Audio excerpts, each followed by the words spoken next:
now take a look at the Syslog implementation, but before doing so, we just wanted to show you one other way you can run bash shell scripts using cron, and that is to prefix the shell script with the source command or dot. That's nano etc cron tab, the general system-wide cron file, and this is on the remote server. We need to do it locally. And for example, for the ping test, if you prefix the shell script with a dot, that means to source it, or the keyword source. Either or will ensure that the command runs successfully. Ditto for the remote user student1. Let's SU in as student1, and then cron tab E, which takes us into VI.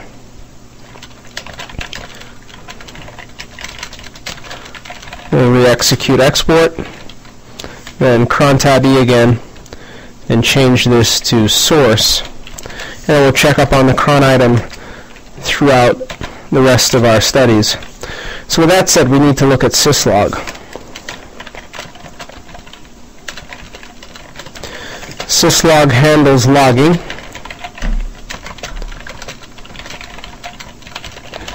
And it does so by supporting two facilities, or two protocols: Unix domain sockets via the dev log interface, as well as internet sockets using the UDP protocol, port 514 to be specific. So it handles all of the logging on the system. There is a subsystem, klogd, or kernel logger, which is used exclusively by the kernel to log. But apart from that, the programs on the system will log through Syslog, unless of course the program has its own logging facility, such as Apache and others. But by and large, logging is handled through Syslog. Syslog is implemented on this particular box in Red Hat Enterprise 5 as the sysklogd package.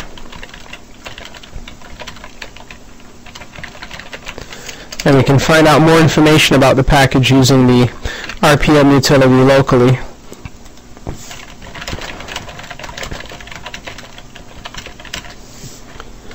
And the version will be returned once RPM queries its database of packages. So this is the package. Let's RPM queryless sysklogd. And here are the important items. Since Syslog is responsible for logging information for multiple programs, it has a log rotate entry in the etc logrotate.d entry file, or directory that is. There's a file in there which contains the rules for log rotation. In the next section we'll look at log rotation, where we'll study this file to see the directives that have been specified. When the system is booted, Syslog starts via the initialization script, syslog, and there's a sysconfig item that you can edit to turn on or off various settings, including the ability to bind to UDP. The primary configuration file, however, is located in etc, and it's called syslog.conf. This file contains the various rules that Syslog uses to route information to different files. There's also the klogd component, which we mentioned, which is used by the kernel to log, exclusively of syslogd, the main binary used to log information, as well as documentation. So the main binary is syslogd. It reads etc syslog.conf. Optional startup information is placed in etc sysconfig syslog. An initialization entry is in init.d, and a log rotate entry is in the logrotate.d directory. So Syslog logs daemon information, but how exactly does it do so? Well, we'll get into that in a second. Let's just list one of the other features. That is the ability to log to local and remote targets. By default, Syslog logs locally to a file usually beneath the var log directory tree, but can optionally log to a remote host running Syslog. using internet sockets. So now back to the primary configuration file, the rules file, etc.syslog.conf. This is the primary file where you spend most of your time. Now we're going to focus on the remote server's syslog conf file because it's pristine. The local server has entries from previous studies. A brief look at syslog.conf will reveal as such. The default settings are in, but we've also got a rule for Linux CBT Deb 2 from our Debian training and other items. So to take advantage of a fresh Red Hat Enterprise 5 syslog configuration file, we're going to work on Linux CBT Serv 4. So let's su in, and then nano etc syslog.conf. It's installed by default. Hash marks indicate comments when they begin a line, so this kernel entry is commented. As we've mentioned, kernel logging is handled by the klogd daemon, so there's no need to turn on the facility here unless you need additional information routed elsewhere, apart from the standard kernel output locations. Now, a standard syslog file consists of rules and targets. On the left-hand side you find rules, one or more. The right-hand side you find targets. So standard syslog.conf file contains rules and targets. But rules can be further broken down into separate components. And they include the following: facilities and levels. This is the main routing capability of syslog.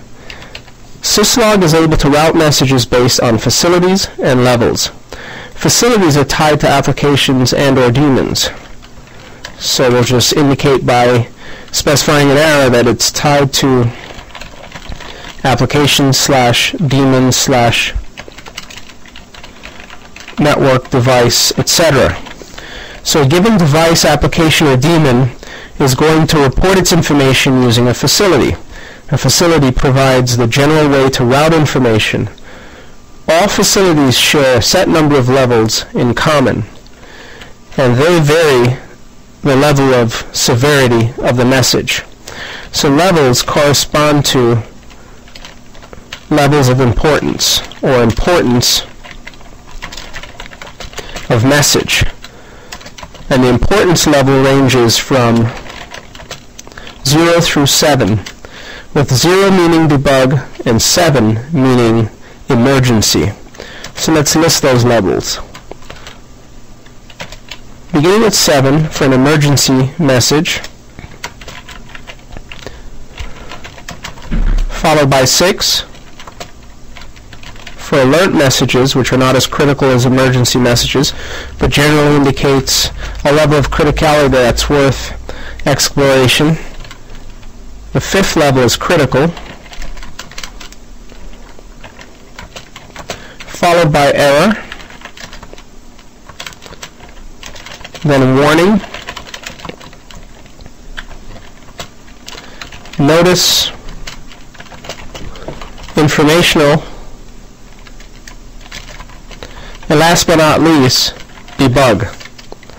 So from the perspective of syslog and syslog supported applications, they'll use a facility followed by one or more levels. And by one or more we mean the following: the lower the level number, such as 0 for debug, the more information. So let's just indicate more information. However, as you go up to higher levels, less information. But this does not say that the debug level is more important than the emergency level. Quite the contrary. When you receive emergency or higher level messages, they're more important than general debug level messages. And when configuring syslog, you should be sure to specify a meaningful level so you don't end up with superfluous information. So for example, it's unideal to log at the debug level unless you're truly debugging. It may be more ideal to log at info, notice, or warning and suppress as a result the amount of information that you receive. Now, again, the lower the level that you indicate to log, the more information you'll receive. If you log at debug, you'll receive all messages info and higher. If you log at info, you'll receive all messages info and higher, and right up the chain up to emergency. So if you log at the critical level, you will not see error down to debug, but will see critical up to emergency. And that's how Syslog facilities work.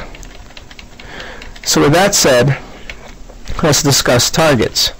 Targets tend to be the following: file, such as varlog messages; TTY, such as dev console, or even dev TTY1.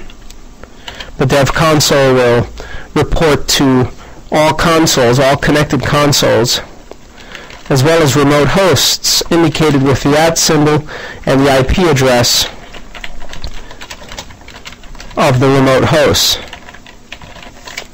which provides a means for you to log information across the wire using UDP. So again, let's step back and just imagine how Syslog messages are routed. The daemon receives messages based on facilities.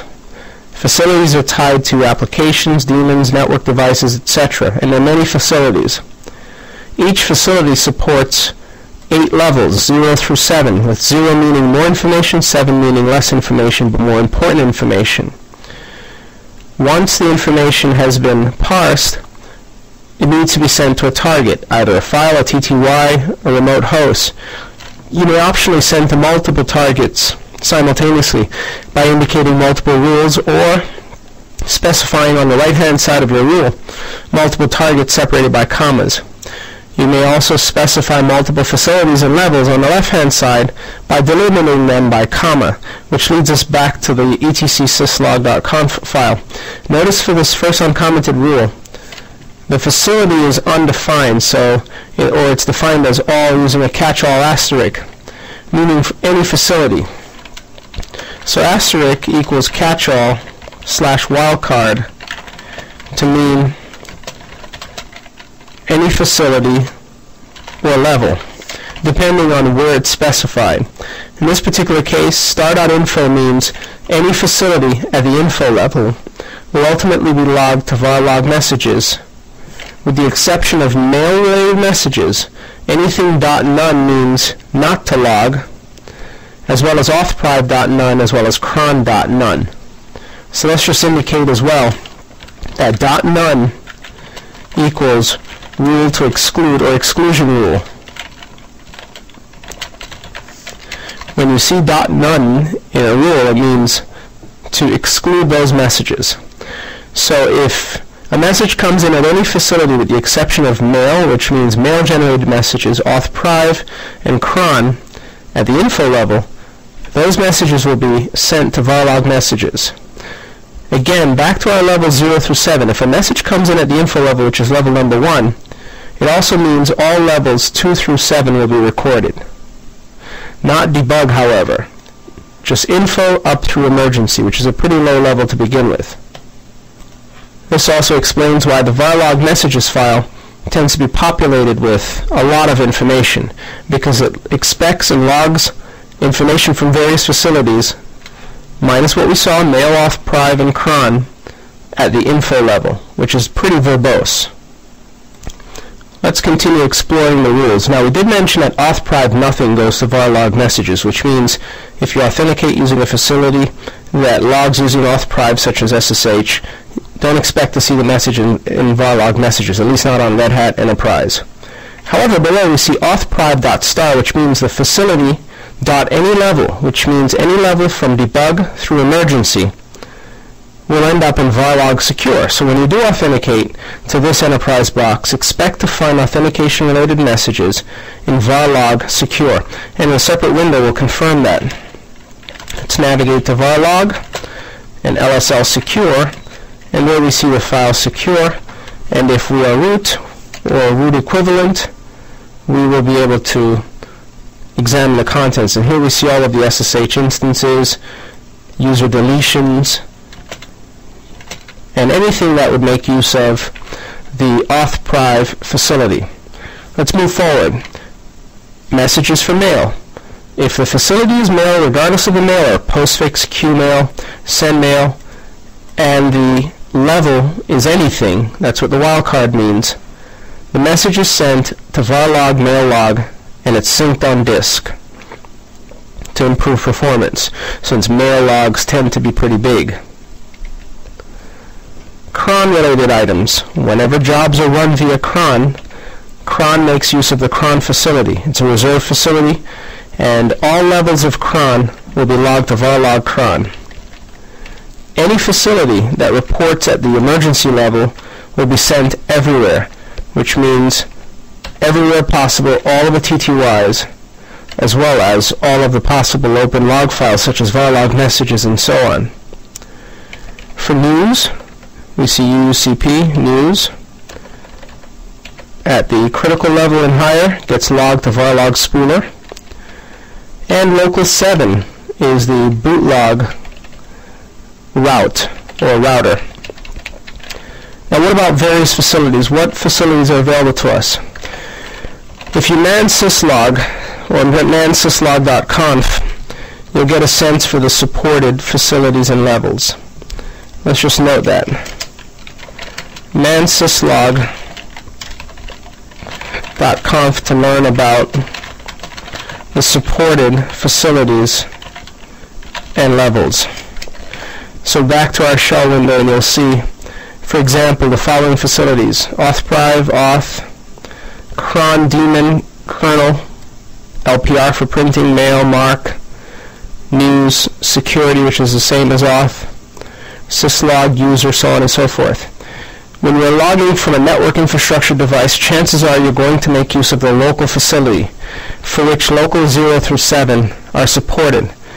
But from our configuration file, syslog.conf, we know that local 7 is being used.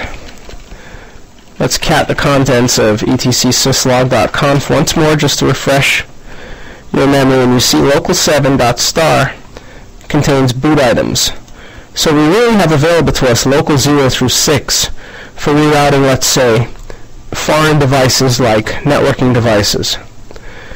Additionally, the syslog.conf documentation includes the various priorities, which we've described, from debug all the way through emergency, or 0 up through to 8, up to 7 that is, for 8 levels.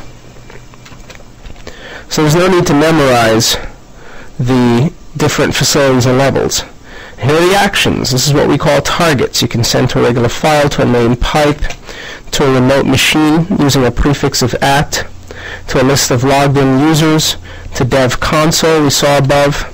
It's pretty straightforward. On the left hand side you have your rule, and on the right hand side you have your target, which your documentation labels slightly differently as actions.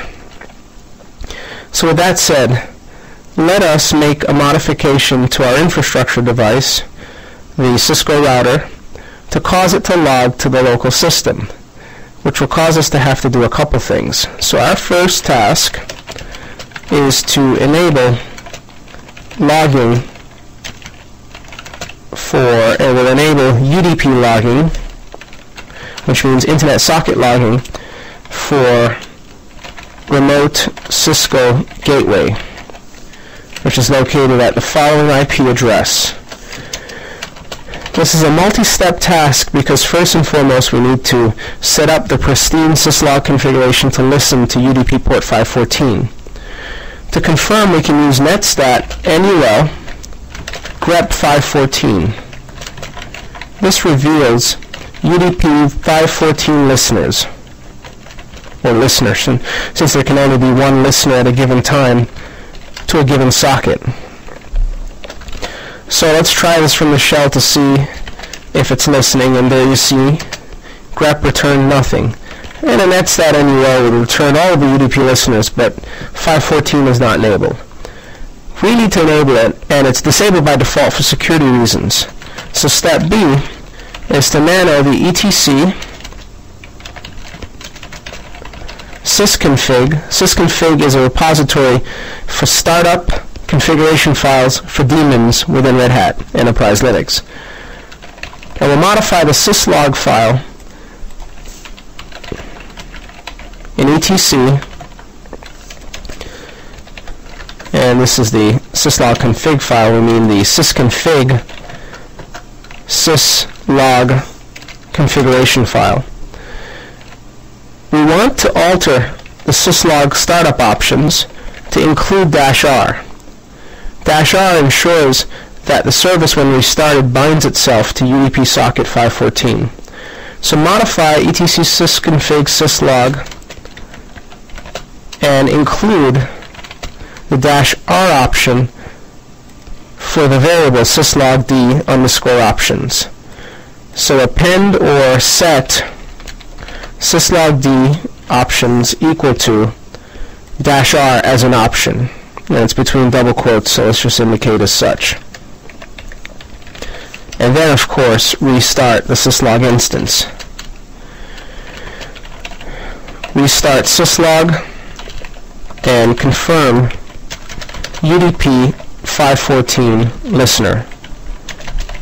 If we don't follow these steps, or if we don't enable UDP 514, we will be unable to log from across the wire.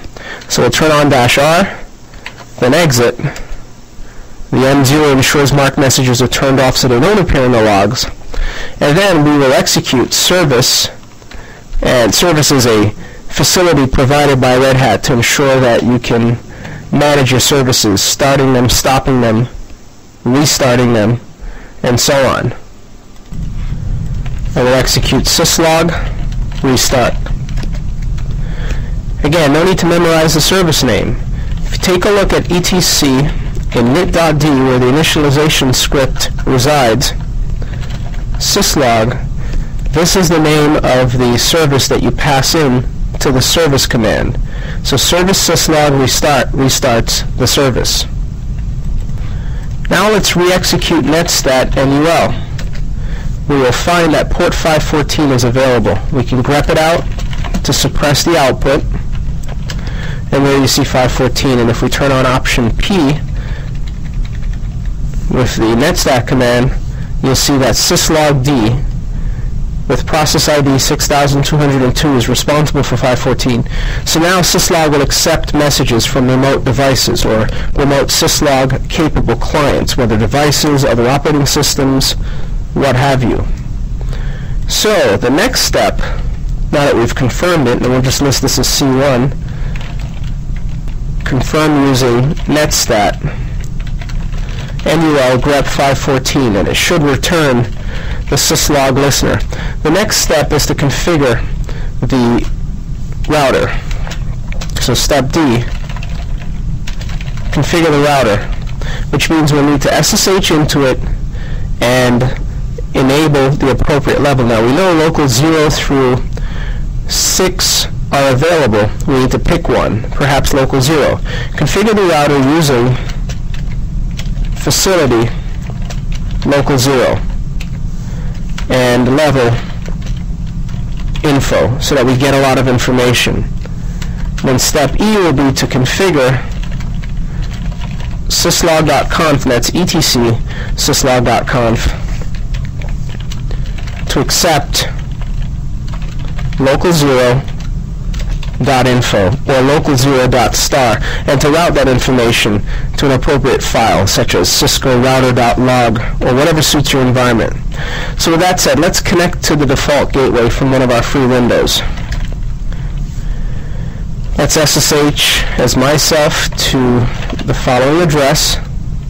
We'll have to accept the public key, and now it lets us in. Let's show run include log or show log. Either or will reveal the logging settings. And we see that logging is currently configured to an IP address of .175. The facility is proper, and the trap level is set to warnings. We'll have to change it to informational to get more information. So let's config T, logging facility, local 0, that's set, so we'll set logging monitor. And if you log in question, you'll see different items. You can log in trap. We'll set it to info. And then we'll set the IP address of the logging host to 192.168.75. In this case, for our remote system, 199. We'll return to the main area and show run include log again, where we'll see that we've now set the host to 199, but we should also remove the other host. So let's config T, because the router will attempt to log to the other host, and we'll just indicate a no logging host 175. And again, logging help will return the various useful information. You can also set the terminal line logging if you'd like. So with that said, we should be able to log to our local system. And we can confirm just by show run include log or show log, either or will show the logging information. And you'll see the level for the different areas. The router has the ability to log to the console, the monitor, to the buffer, which is memory, and to various destinations. Let's write memory to save the changes, and then update the remote system's configuration by modifying etc syslog.conf. Towards the bottom, we'll include a comment, and it's going to be for local 0.star. .star will accept any level, whether it's warning, info, debug, critical, emergency, so on. And we'll tab all the way over just to keep it consistent and send the file to varlog cisco-router.log. And be sure to bring everything onto one line. We'll exit to save the changes, and we have to restart the syslog daemon. Reload would also work. Restart or reload syslog, using, of course, service syslog restart. So let's go ahead and give that a try. Service syslog restart. Don't worry about creating the log file. Syslog will take care of that for you once it's received data from the logging source. So with that said, let's confirm as such by lsltring varlog, and there's the Cisco router log file. It's currently empty, however. We need to generate activity in order to see it. And again, just confirm the logging settings. Show run include log, for example. Ensure that your Cisco router is logging using the appropriate timestamp for your zone and other information. So the offset from GMT, timestamp representation, the precision of the time, so on and so forth. So we're logging to 199. Local 0 is our facility. Our logging trap will be info. And for other facilities like monitor, we can also set the monitor level to be informational so we get more information. Again, you see the 8 supported levels of syslog even with the Cisco configuration. If you configure it at emergency, for example, it's set to 0, which is the reverse of the way it's represented in Linux and Unix. Debugging is set to 7. Nonetheless, the concept is still the same. The lower the level, or the more information it produces, the higher level of verbosity, will create more information, not necessarily more critical information, but will create more log file information. An ideal level for a router is informational or notifications. But if you see that you're getting too much information, then consider perhaps warnings, or even emergencies if you don't want too much information from your router. Now there's one other thing you should note, and that is the IP tables software is turned on, which will prevent the receipt of some of the messages. But the file is created, but it will remain at 0 bytes until we have either disabled or inserted a rule. So look, the LSLTR shows it's 0, but IP tables -L shows the input chain contains rules blocking the traffic. So for example, if we were to temporarily flush or accept the UDP traffic, we'd get the information. So let's IP tables, and we're going to insert at line number 1 into the input chain, or we could append, either or would work, towards the end of the chain, because everything else will be dropped by the last rule for ICMP and for other traffic anyway. So if we squeezed it in or flushed the tables, we'd be able to see information in the log file. Let's go ahead and just flush it. Now let's IP tables list.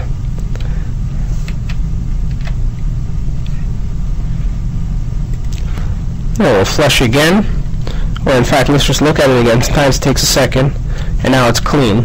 So we'll receive information momentarily into our var log, Syslog log file. Now let's take a look again. Now we finally got some data.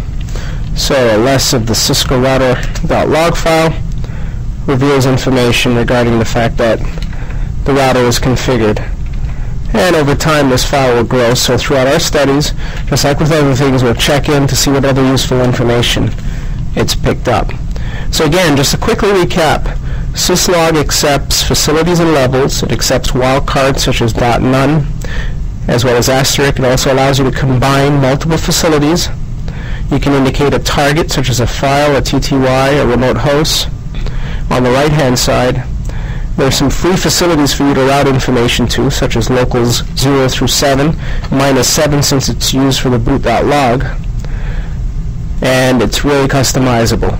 Now we're going to be looking at log rotation next to show you how the log files are managed so that they don't get out of control or out of hand or become terribly difficult to manage because of their size.